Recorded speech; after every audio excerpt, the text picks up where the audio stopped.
옛말에 중이 제 머리 못 깎는다 그런 말이 있어요.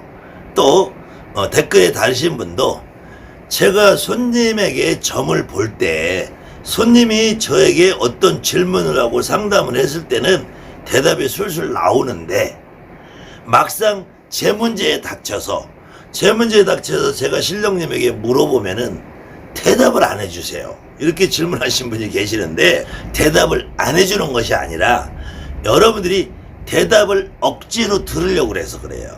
억지로 들으려서 되는 것이고 그 다음에는 여러분들 신령님이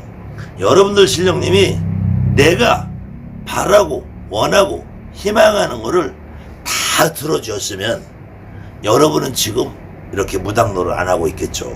지금 사이판 가서 골프 치고 있겠죠. 여러분들은 알프스에 가서 지금 스키 타고 있겠죠.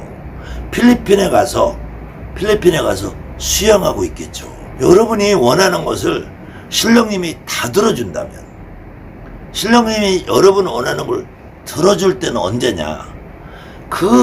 여러분에게 오신 신령님, 여러분에게 오신 조상님, 그 조상님의 심부름을 열심히 잘했을 때, 그건 저는 다른 말로 뭐라고 표현하냐면, 여러분의 몸은 여러분의 할머니, 할아버지, 이모, 고모, 조카, 여러분보다 먼저 돌아가신 여러분과 핏줄을 나는 조상님들이 여러분의 몸을 빌려 쓰자고 온 거란 말이에요. 그 빌려 쓰는 대가로 여러분에게 콩콩을 주는 거야. 그 콩콩을 얻어먹어서 사는 거예요. 그 많이 빌려주고 자주 빌려드리는 분은 벌이가 좀 괜찮은 거예요. 안 빌려주고 내가 잘났다고 떠드는 사람은 벌이가 할 수 없는 거예요. 그렇지 않고 빌려주지도 않고 돈을 잘 버는 인간들은 뭐냐? 무당 사기꾼이라는 거예요. 여러분들 다녀봤지만 알잖아요. 유튜브라고 찍어대고 선생님이랑 아가리 털었는데 막상 가서 돈을 줘보면은 이게 진짜 무당 맞아? 이러는 것들 많잖아요. 근데 여러분이 내 문제에 닥쳤을 때 고민을 하면은 대답이 더 안 나와요. 여러분이 손님의 점을 봐달라고 했을 때 손님이 우리 아들 합격해요? 라고 물으는 순간 0.00001초도 걸리지 않고 그래 걱정 마 합격해 안 돼 라고 결론을 낼 수 있는 게 여러분이란 말이에요. 내 문제에서도 마찬가지. 여러분이 두 번 생각을 하는 순간 그것은 진짜 대답이 아니라는 거예요. 그래서 저는 평생 어떻게 생각하고 살았냐면 제가 여러분들 보시다시피 저 어디 가서 도둑질 할 줄 몰라요. 저 어디 가서 남한테 사기칠 줄 몰라요. 저 어디 가서 남한테 주먹질 할 줄 몰라요. 해코지 할 줄 몰라요. 제가 우리 집 앞에 누가 내 대문 앞에 차를 맞춰놔도 미안합니다 차 좀 빼주세요 그러지. 야 내 자리니까 차 빼라고 해본 적이 없어요. 그렇게 서로 간에 지킬 거 지키고 살아갈 만큼 저도 그러는 난데 제가 무당이 되는 그날 뭐라고 마음을 먹었냐면 오늘부터는 내가 가서 은행 강도를 해도 도둑질을 해도 그거는 내가 하는 것이 아니다. 우리 할머니가 시키는 거다. 우리 할아버지가 시키는 거다. 우리 할아버지가 도둑질 하는데 나는 몸을 잠깐 빌려만 준 거다. 근데 우리 할아버지가 여지까지 그거 안 시키더라고요. 다만 제가 판단해서 이사 가야 되고 싶으면 그때 할아버지가 동쪽으로 가자 서쪽으로 가자 그냥 순간 내가 동쪽에서 알아보고 싶으면 동쪽으로 알아봤어요. 남쪽으로 알아보고 싶으면 남쪽으로 알아봤어요. 그것이 나는 할아버지 뜻이고 내 생각이 신령님의 뜻이라고 지금까지 믿고 살아왔어요.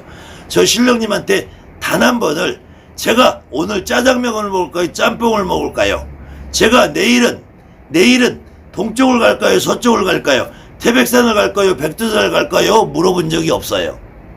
그리고 우리 할머니 할아버지도 나한테 너 태백산 기도가라 백두산 기도가라는 말을 한 번도 해본 적이 없어요. 다만 내가 한 달에 한 번, 두 달에 한 번, 석 달에 한 번 어떤 때 그냥 내 스스로 이번 달은 태백산을 가봐야 되겠구나. 이번 달은 지산을 한번 다녀오면은 내가 좋아지겠구나. 그런 생각이 들었을 때 갔다는 거예요. 그러면서도 또 여러분이 일상생활 중에 많은 고민이 있어요. 많은 고민. 그리고 여러분들이 찾아오는 손님들에게서도 많은 고민을 해요. 특히 해가 반이 넘어가고 상반기가 아니라 1년의 상반기가 아니라 후반기가 되면은 어떤 사람도 한 살 먹은 어린애도 80 먹은 할머니도 상반기에는 희망에 벅차 있어요. 근데 하반기가 되면은 뭔가가 불안해진단 말이야. 불안해져. 1년이 또 가는 것 같고 마무리가 되는 것 같고 그럼 내년을 준비하고자 하는 욕망이 생긴단 말이야. 그때 조금 젊고 이런 자기를 관리를 하시는 분들은 어디 가면은 수술 몸에 칼을 대서 자기 운명을 좀 바꿀 수 있느냐 없느냐를 선생님들도 지적을 해주시는 분도 있고 본인 스스로도 그런 것이 궁금해 하시는 분도 있어요. 특히 무당집에 다니시는 분들은 이렇게 쌍꺼풀 수술이나 몸에 얼굴에 점을 빼는 거나 보톡스를 맞아서 주름을 개선하는 거나 눈썹 문신을 하는 거나 기타 팔이나 손에 어떤 특이한 문양을 문신을 하는 거나 더 심하게는 입술을 보톡스 맞는 거 아니면 더 심하게는 예쁜이 수술을 하는 경우 뭐 가슴 성형을 하는 경우 또 건강을 위해서 요실금 수술하시는 경우도 있어요.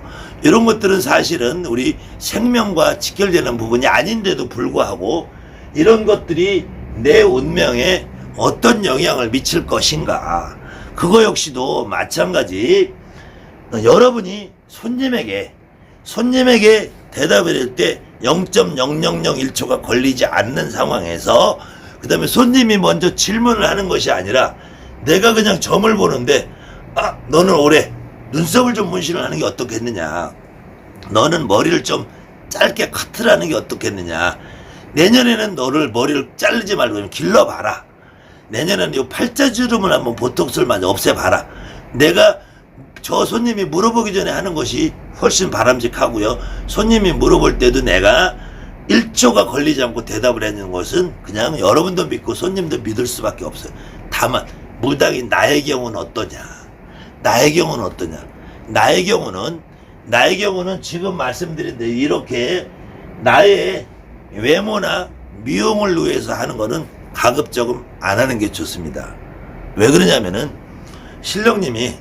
신령님은 살아있는 상태로 우리를 보는 게 아니잖아요.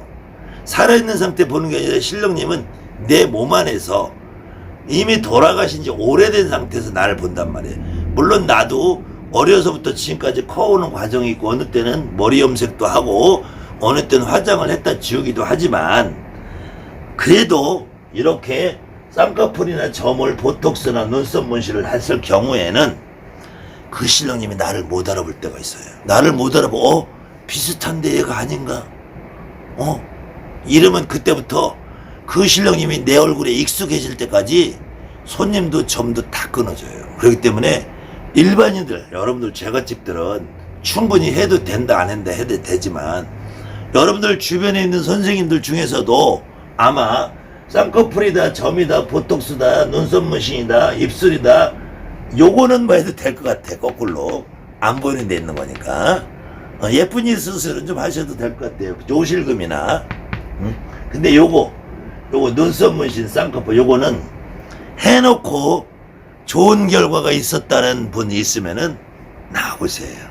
아무도 단 한 분도 없었을 거예요. 단 한 분도 없었어요. 그래서 이거 말고 이제 더 중요한 일반인이나 무당이나 아주 중대한 병에 걸렸을 경우가 있어요. 특히 암이라는 수술을 할 경우에 아니면은 사고로 다리가 부러지고 팔이 부러지고 아니면은 정말로 뜻하지 않은 화재로 인해 성형이 필요한 경우 이런 경우 뭐 비염이 있어서 한다는 경우 팔이나 이런 데 어떤 불구가 있어서 그걸 성형을 해서 수술하는 이런 경우는 해야죠.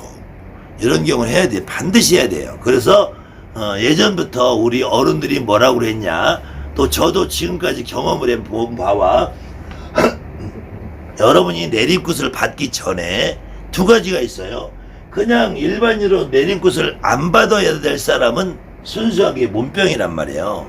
근데 내림굿을 받아야 되는데 신병으로 신감으로 무당이 될 사람으로 고생하는 이 신병으로 찾아오는 심장병, 두통, 고혈압, 당뇨, 다양한 증상들이 있어요. 신병으로 사고도 나고 신병으로 체중도 늘어나고 신병으로 암도 찾아온단 말이에요. 그 신병으로 찾아오는 암 중에서 제가 지금까지 경험한 바로 가장 많은 것이 가벼운 것은 여자들 갑상선이 옵니다. 그 다음에 두 번째로 더 오는 거는 심장병이 와요. 가장 무서운 게 급성백혈병이 와요. 근데 이것이 처음에는 신병 증상으로 와서 그 어떤 할머니를 내가 밥이 받고 무당이 내림굿을 하고 굿을 해놓으면은 완벽하게 사라지는 경우가 많아요. 근데 그것이 1살, 2살, 3살, 4살 나이가 먹어가면서 먹어갈수록 늦어지면 늦어질수록 신병은 몸병으로 변해버린다. 굳어간다. 술병도 어떤 조상님이 실려서 평소에 멀쩡하던 양반이 갑자기 술을 먹고 난동을 부리고 해. 빨리 구슬해주면 빨리 나요. 근데 이 사람이 1년, 2년, 3년, 5년, 10년 술에 찌들어서 정신에 찌들어서 하면은 그때는 신병이 아니라 술병이라는 인간의 몸병으로 굳어진다는 거예요. 어떤 경우 우리가 몸에 칼을 댈 운명이냐 아니냐 이럴 경우에 이렇게 중대한 수술이나 암이나 사고나 이런 것이 있는 경우는 운명이고 나발이고 없이 수술해야지. 다만 우리 무당이라는 사람들은 그 수술을 하는 과정에서 좋은 의사 만나고 치료가 잘 되게 하기 위해서 그 집 조상을 풀어주는 걸로 하시는 것이고요. 그렇게 사람의 생명이나 어마어마한 내가 이런 신체적인데 지장을 초래할 만한 내용이 아닌 이런 쌍꺼풀이라든지 이렇게 이런 부분들은 그 사람의 운명에 영향을 미칠지 안 미칠지를 우리가 판단을 해서 결정을 해야 되는 일입니다. 이렇게 생명까지 왔다 갔다 하는데 너는 암 수술이 하면은 지금 운명이 바뀌니까 하면 안 돼. 이건 미련한 짓이라는 거예요. 암 수술을 하고 바뀐 운명이 있다면은 그 운명을 바꿔줄 노력을 해야 될 것이고, 다만 이 쌍꺼풀이든 이런 가벼운 일을 할 때는 가벼운 거 내가 목숨하고 한겨 오히려 이런 것이 그 사람의 운을 좌우할 수 있을 테니까 이런 경우는 반드시 여러분들 다니는 무당 선생님들에게 상의를 하시고 여러분들 직접 무당 여러분이 상담을 하시는 분들은 가급적이면 안 하고 그냥 자연 그대로 사시는 게 여러분들 실력님이 훨씬 더 좋아하신다는 거. 나머지는 여러분들이 하시고 안 하고는 제가 여러분에게 강요할 수 없습니다. 감사합니다.